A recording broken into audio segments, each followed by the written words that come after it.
Hi, welcome to the interview show. This is Scott Wood, your host. I'm sitting in Cafe Deux Soleils on Commercial Drive. I have with me Ryan from Mother. How's it going? I'm well. How you doing? Well, I'm doing great. Since we're here on Commercial Drive, it's a little bit of a special neighborhood in Vancouver. It'd be great if you could describe it for the listeners. Well, this place is extra sentimental to me because this was the neighborhood and very establishment that I moved to and worked at when I moved here 10 years ago. I was a line cook in this sort of vacuous, what used to be a auto body shop, vegetarian restaurant. Yeah, I spent many of the formative young adult years here in this very spot. So what was your most favorite item to cook?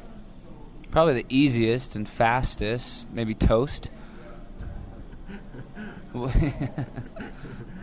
Nice, so we should all order the toast. Well, no, you should just cook it if you work here. I mean, line cooking is such that you lose touch of the culinary finesse and art, and you just kind of get slayed by the people who are hungry. So, are you ready for an interview? Oh yeah. Hey, this is Ryan from Mother, and you are listening to the interview show with Scott Wood. Hey.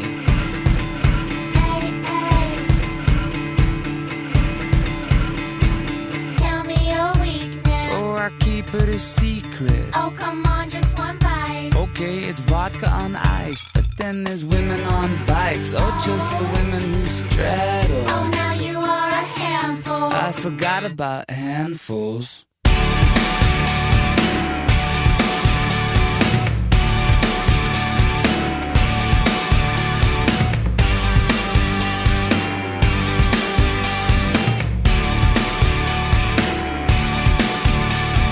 Tell me your fears. Okay, it's everyone here. You mean just all of the people? Yeah, and all of their peers, and all of their pets, and their chandeliers, and their cigarettes. I haven't smoked in years. I can understand the sight. Of it all, I can understand the sound. of it all, I can understand the taste. of it all, I can understand the smell of it all. Talk about space, well, it's a beautiful place. but it's so damn cold. Sure, for the human race, but for the planets and the stars and everything else in Mars. It's like paradise, spread out with a butter knife. I can understand the sight. Of it all, I can understand the sound. of it all, I can understand the taste. of it all, I can understand the smell of it all. I can understand the sight of it all. I can understand the sound of it all. I can understand the taste of it all. I can understand the smell of it all. I can understand. And they don't even know. Everyone's and they don't even know. Everyone's everyone's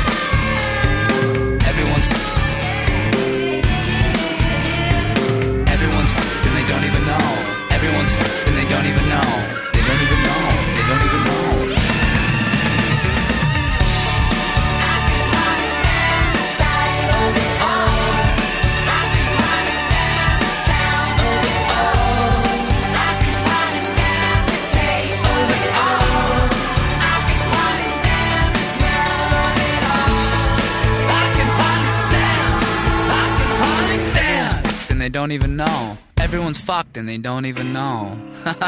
Hey, this is Ryan from Mother, and you are listening to the interview show with Scott Wood. All right, welcome to the interview show. This is Scott Wood, your host. You just heard The Stand by Mother. I'm sitting here with Ryan from the band. Ryan, I'd love it if you could talk a bit about that track. Well, it's from our third record, Eureka, and that song was formulated as a poem, which is very atypical to my writing process. And it dates way back. I just kind of had this ridiculous conversation in my head between, I think, a guy and a girl. One, was very misanthropic, and the other was inquisitive and naive and easily influenced, and that being the girl. And so Yeah, in the sort of last stages of writing for Eureka, I put it to music, and it was, a nice little accident because it was the biggest song off that record.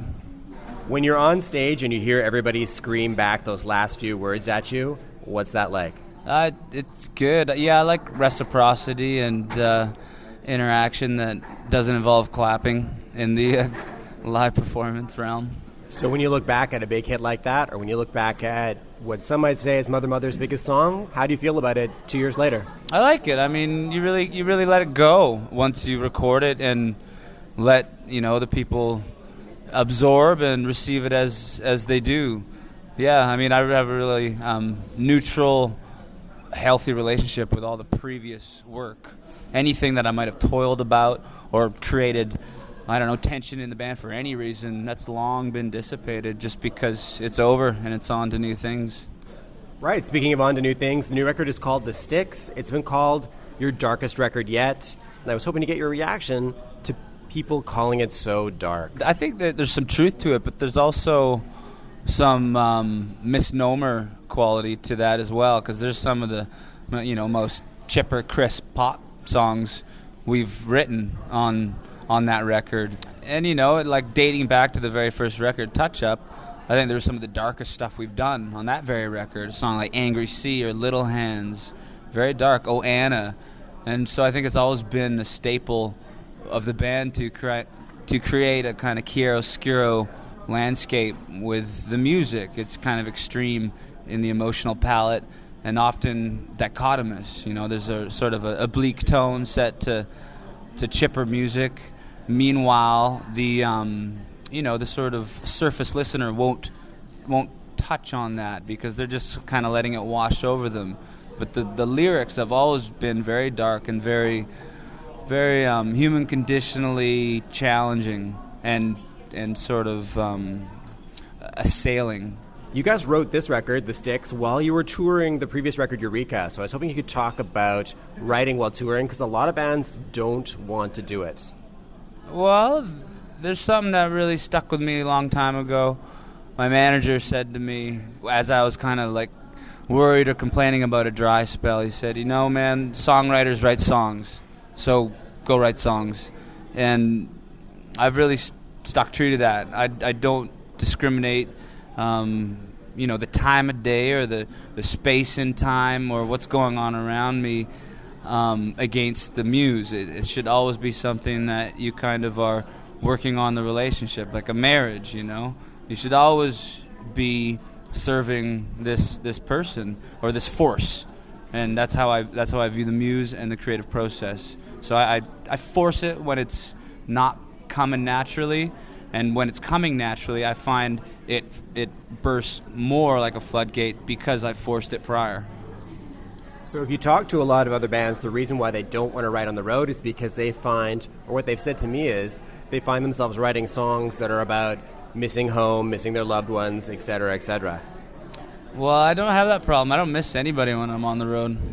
I don't write about me anyway. It's just more kind of fictitious, conceptual, thematic ideas about just life or something funny I see on the side of the road, or a phonetic, memorable thing in a movie or a book, that kind of spawns an idea. Yeah, there's no real rhyme or reason. It's just all very abstract how it kind of comes into the fray and turns out as something substantial. Hey, this is Ryan from Mother Mother. You're listening to The Interview Show with Scott Wood. Bit by bit, I'm gonna get my bricks out in the sticks. Bit by bit, I'm gonna build my house in the wildest thickets. I'm gonna get away from all those miles and my shit. I'm gonna say goodbye to all the la-di-da-di-da-di-da-di-da. I'm getting on a mountain, away from the people on the ground, and some cop sticking in my wagon.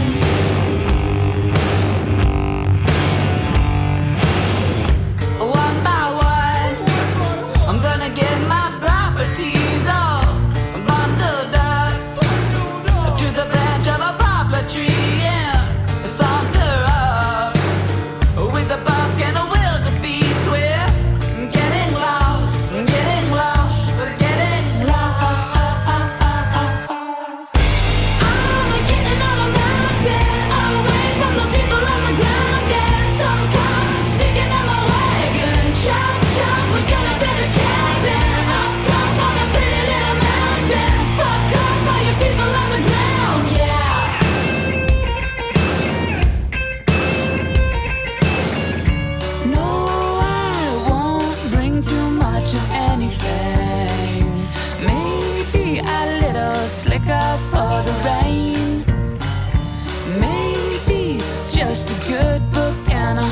break. I'll make a mistress of a little wicking thing. Bit by bit, I'm gonna get my bricks out in the sticks. Bit by bit, I'm gonna build my house in the wildest thickets. I'm gonna get away from all those miles and my shit. I'm gonna say goodbye to all the la-di-da-di-da-di-da-di-da-di-da.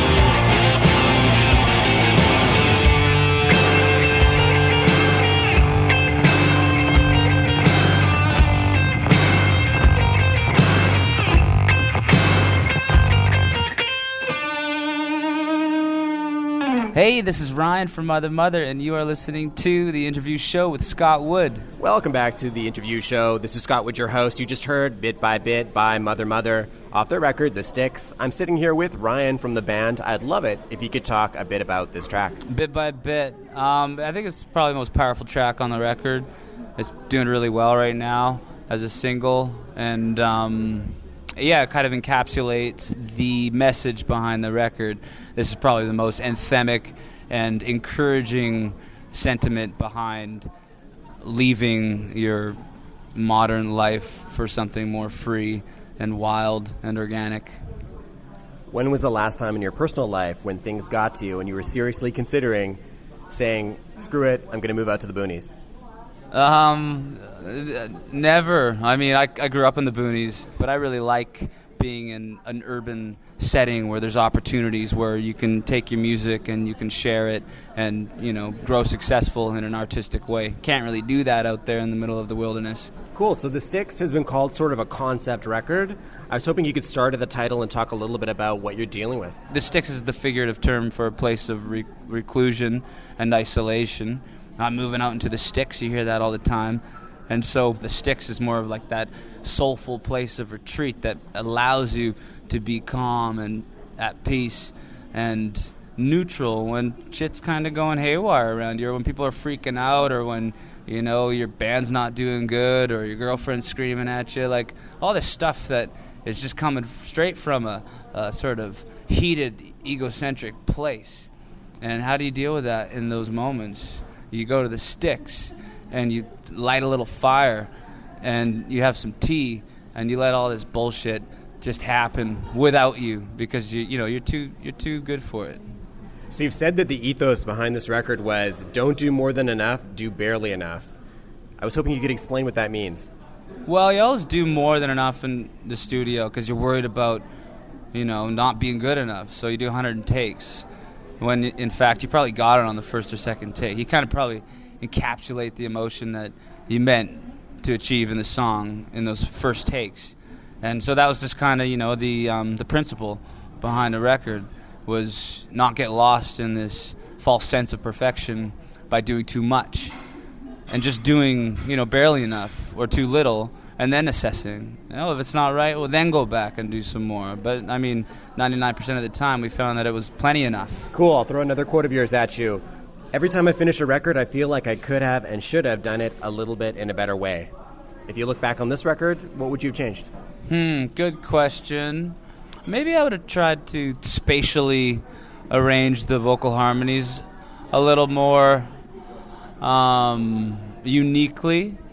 Yeah, maybe sometimes I feel like they're a bit pastoral, and it would have been nice to kind of let them poke and pop and have sonic outbursting qualities. Yeah, looking back on just the sort of sonic overall demeanor of the record, I would change that. But I really like this record. It's probably the record where I feel like that the least. Cool. So, Ryan, you're not always one to mince words in songs or interviews, so I was hoping you could give me an example of Ryan's soft touch.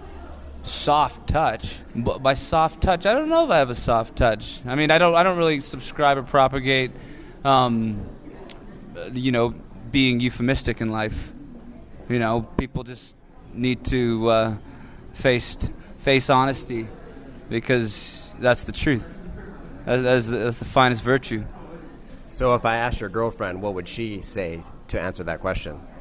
If I had a girlfriend, I don't know what she'd say. I don't know. Well, I'm thinking about the last girlfriend I had. So I'm a very nice guy. Once you get to know that the honesty is coming from such a good intention, such a pure intention of being clear and offering someone the advantage of seeing where I'm coming from very transparently, then it's a very soft exchange. Hey, this is Ryan from Mother Mother. You're listening to The Interview Show with Scott Wood.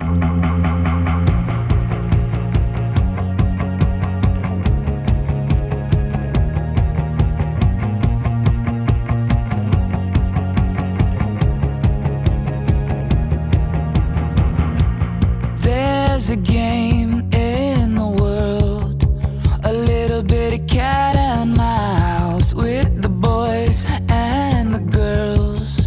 And if I had to ante up, I'd bet on the birds, 'cause they don't have to get caught up with the boys and the girls. And a little game of cat and mouse.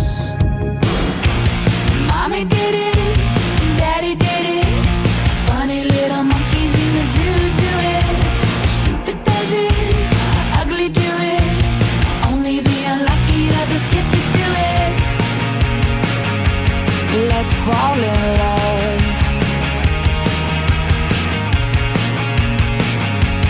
Let's fall in love. There's a game in the world, a little bit of cat and mouse with the boys and the girls. And if I had to ante up, I'd bet on the birds, 'cause they don't have to walk around with the boys and the girls. And a little bit of cat and mouse. Mommy did it, Daddy did it, even though I bet they wish they really did it. Mary did it, Joey did it, even little bitty baby Jesus did it. The yuppies do it, the junkies do it, funny little monkeys in the zoo do it. Stupid does it, the foolish do it, only the unlucky others get to do it. Let's fall in love. Let's fall in love.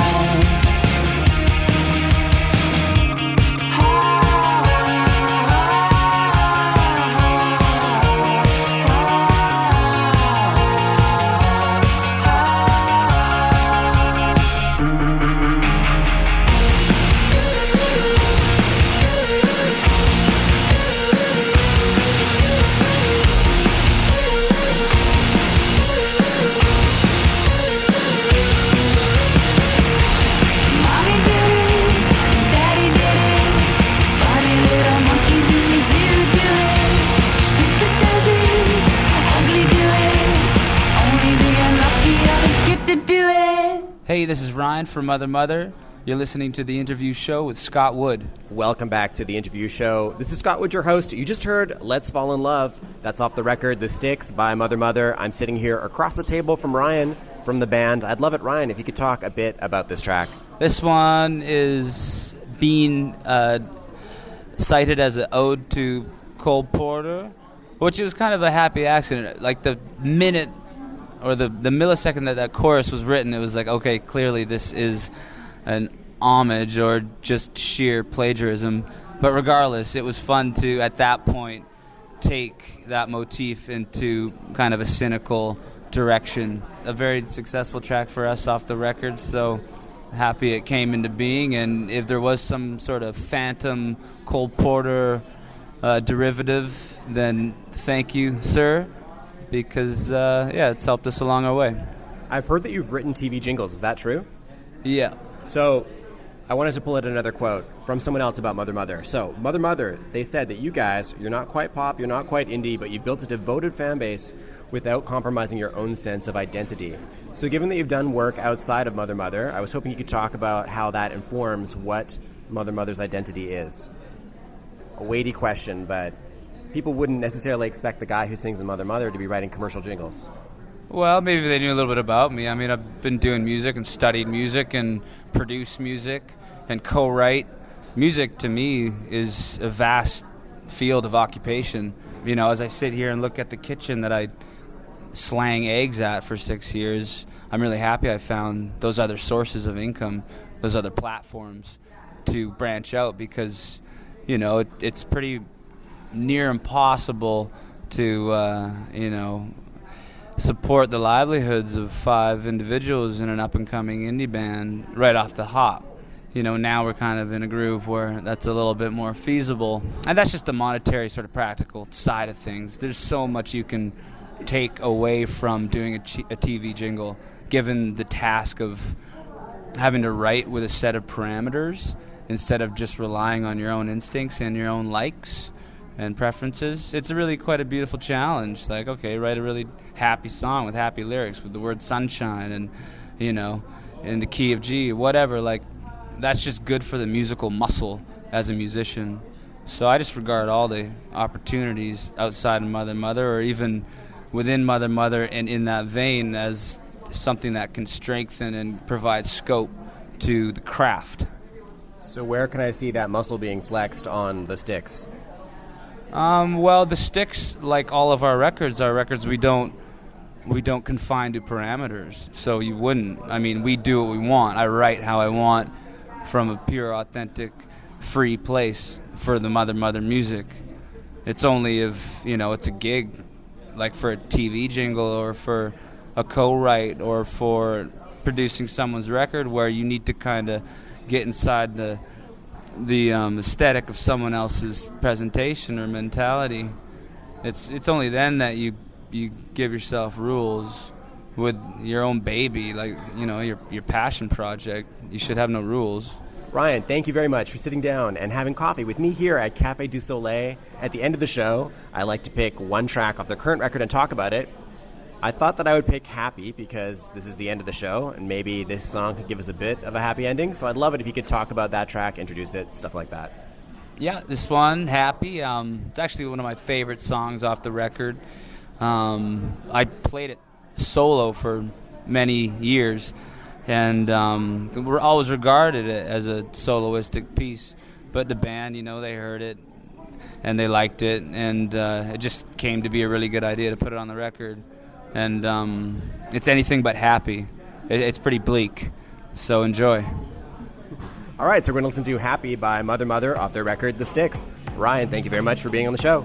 Thanks for having me. Hey, this is Ryan from Mother Mother, and you are listening to The Interview Show with Scott Wood. Ask me if I'm happy, I don't know. If it is a place we need to go.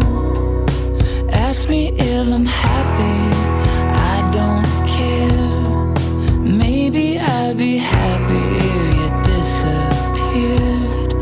Maybe I'd be happy if you give me drugs. Drugs can make a fuck last all night long. 'Cause nothing makes me happy about getting off. Reaching for the saddest little cloth. Reaching for the water on the sill. Water with the saddest little film. Ask me if I'm happy, what does it mean? I tell you that I am if you tell me I'm dreaming. To wake up in a place I've never been. Wake up with a face I've never seen.